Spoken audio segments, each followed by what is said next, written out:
Hi everyone, and welcome to a very special edition of Vintage Audio Spotlight with, well, my pride and joy that I've spent the last 10 months restoring the 1960 21 tube stereo console by Motorola. And in point of fact, many people consider this to be the finest stereo console ever made. And I think by the time we're done with this little exploration of what makes it so great, you may agree. So today is a day for elegance as we step back in time to 1960, to a time of madmen and martinis and, well, girls that were dressed to the nine, and music that boomed out of these with sound that could be equaled by nothing else on planet Earth. Let's take a look at what makes this great. Before we really get in depth with this Motorola, I want to just mention as we go along in the video here today, you'll notice at several points some of the cards, or what they call cards, pop out of the screen and they direct you to some other videos you might enjoy watching that have to do with the restoration, the rescue and the restoration of the 1960 Motorola stereo console. Some of these include the rescue mission where the piece was first identified right here in Santa Rosa. And with the help of a friend of mine in his truck, we were able to get this home. You'll be able to see that visit where we went to the home of the seller and checked out the unit before I bought it. You'll also be able to see some notations where if you want to watch videos for some of the initial assessment hangouts that were done.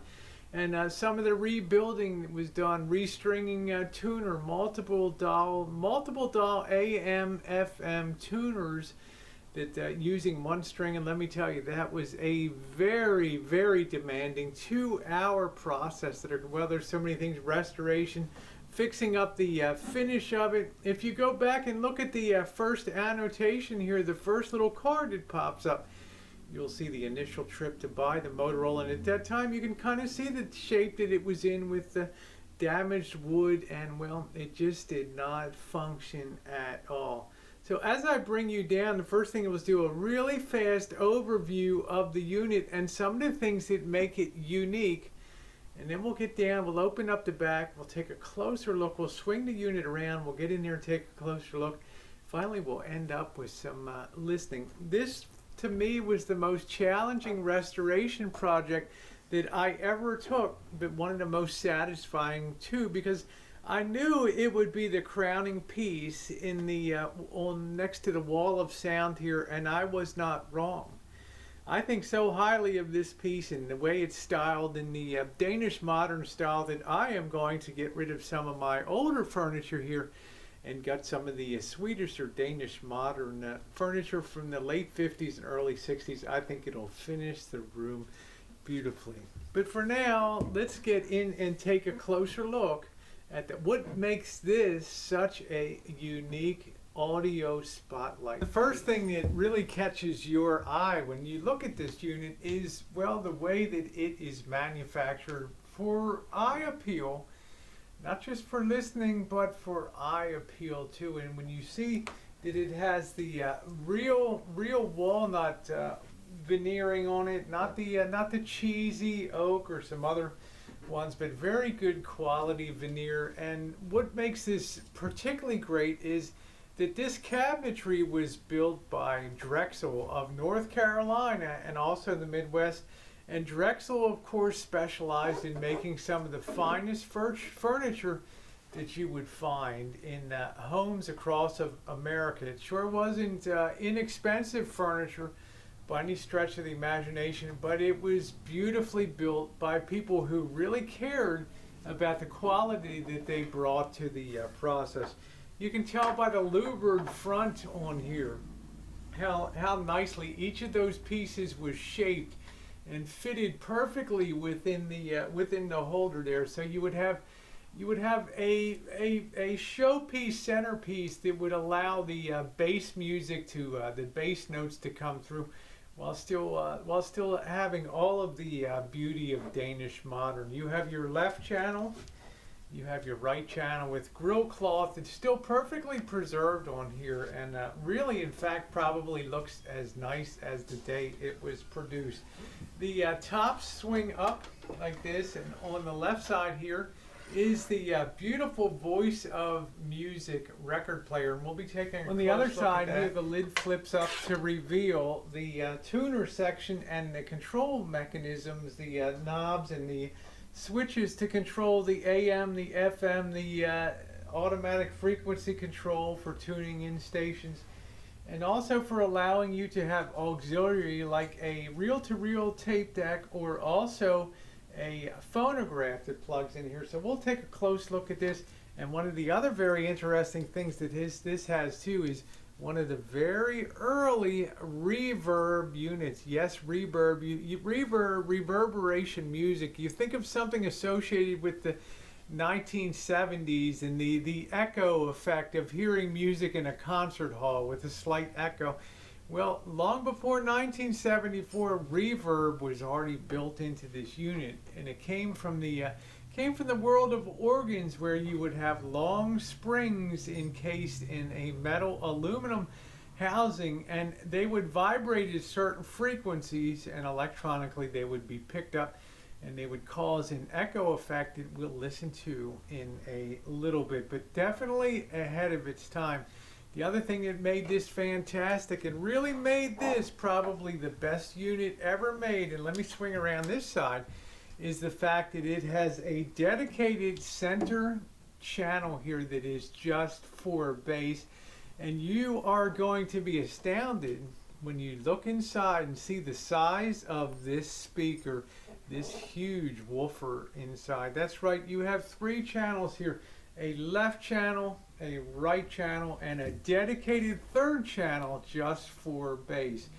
And to many of the more the connoisseurs of audio and some of the more vintage experts out there, they truly consider this the finest made, precisely because it has 3 channels with the dedicated bass, giving, well, something a little extra here. So let's come down for a closer look. As I mentioned before, the cabinetry really speaks for itself, and as I move in here and kind of pan down there, you can see the beautiful textures on this wood. It's all natural, and I really like that. They didn't attempt to just have some machine-made wood that would be all uniform, but each of these individual louvers on here has its own styling and its own colors that makes that, well, it makes it very beautiful, and it makes each of the units that was produced truly unique.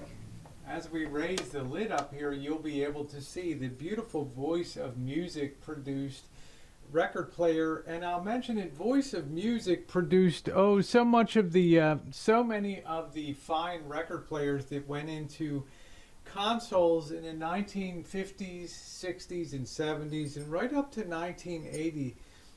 It was unusual for a manufacturer that specialized in radio, and such as Motorola, to want to produce their own unit. I know RCA did, I know a few other manufacturers produced their own units, but by and large they would buy the Voice of Music units, which were beautiful. You can see the shape that this one is in, and they would put their own, emblazon their own emblem on there. You can see the Motorola stereophonic Hi-fidelity right there, and this is the control for the 16, the 33, the 45, and the 78, and you have your eject and on controls over there, and of course the 45 spindle, if you're going to put that down on the unit. The 45 spindle here stacks up very nicely for the unit. Oops, should have that secured and held down there, but it's a very well made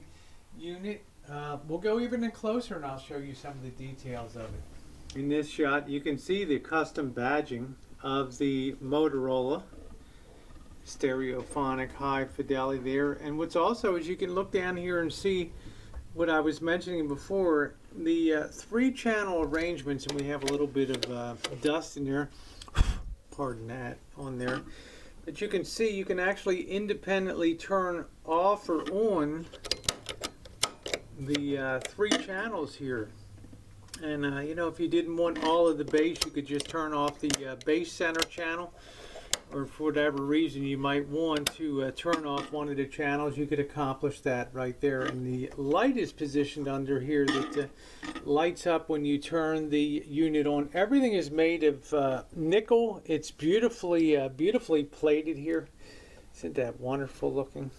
A very nice platen, just in beautiful shape. I had to take this part of it and send it back to Michigan, to the Voice of Music, one of the engineers that used to work there, and he actually did the reconstruction for me of the turntable. It's not a skill that I was willing to begin studying now, but he did a wonderful job of refurbishing. Over on this side you can see the clean but so well organized layout for having the controls. You have the on off here. It also controls the treble. You have the bass, balance, loudness, or volume, and you have selector for 78 LP. It's interesting that the 78 has its own setting for albums, for tapes, for AM, FM, and of course the automatic frequency control for locking in stations, and then the tuning dial. As we tune around here, you'll be able to turn the volume up. And also to see the cabinet made by Drexel. Turn it on.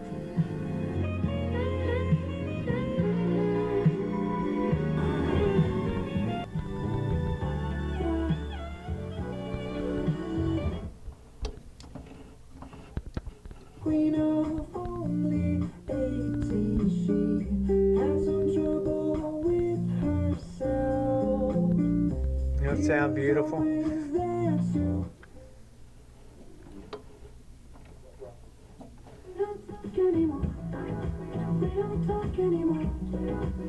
Alright, there we go. Now if I go ahead and add the reverb, you'll see the vibrasonic system there. As I add that in, you'll be able to hear more of an echo. A very pronounced echo. Look at the way the channels are aligned, and right now I have the bass off here. Left channel's off. All channels are off. Now I engage the left channel, the right channel. Oh, got a little buzz, sorry. Vibrasonic, use the tube change, and then the center channel. You could really hear when that kicked in that bass. Now looking at the back of the unit, and you're peeking into where the tuner section is, and I'll attempt to maybe take in there. You can see the glow of some of the tubes there in the tuner section. It's got a really sensitive, really nice tuner section. You can see the triple gang tuner there to the left, the tuning capacitor, and you know, the bigger the better. The more gangs on that, the better. And just wonderful. You can also see on the back we have the model number here, and this is the let's see if I can go in and get a focus on that. This is the SK52W, which stands for the walnut. There's the manufacturer serial number, Motorola of Chicago, and then telling you use Motorola tubes. When you replace tubes, there's the inputs for the auxiliary, not the phono, but auxiliary if you're going to use a tape deck, and there's the antenna feed in for the FM there. This is the amplifier section here, and it has a nice complement of tubes. I'm not really sure. I have that hooked down on the board, the sheet that has the tubes. And the nice thing about the Motorola layout is they, for a repairman that may not be familiar with the unit, and this is the little reverb unit here, they have the tube layout schematic right here with all the tube call outs. It was very easy to replace tubes that went bad, even if you weren't an expert. At least you could easily identify them. So looking forward there, you can see the huge what's called the Golden Voice, the Motorola Gigantic Jumbo. And it is enormous. It probably weighs 40 pounds. And you can see the size of it relative to my hand. This gigantic 15-inch woofer that sits up there for the dedicated third channel. You can see the spring reverb box cover here, and underneath of that, that silver long box there houses all of the springs that create that reverb effect, and it's being driven by this little reverb amplifier right here. And our record player feeds coming in from over here. That's the record player bay up top there. It's the wonderful, wonderful unit. Quality of construction, not only glued but screwed here, and just beautifully done. See the wonderful glow of the tubes. I want to thank you so much for being along today as we detail the 1960 Motorola 21-tube stereo console, which many consider the finest ever made. I really enjoyed myself today, and we're going to finish the listening experience with a YouTube song that I really enjoy called Artetes, and it's from the YouTube playlist. And it's one of those ones, well, that you enjoy listening to. Is by Kevin MacLeod. And if you enjoyed today's video, please give me a thumbs up, leave a nice comment, and make sure you're subscribed, and hit the share button too. Thank you so much, everybody. The 21-tube 1960 Motorola stereo console. Thanks, everybody.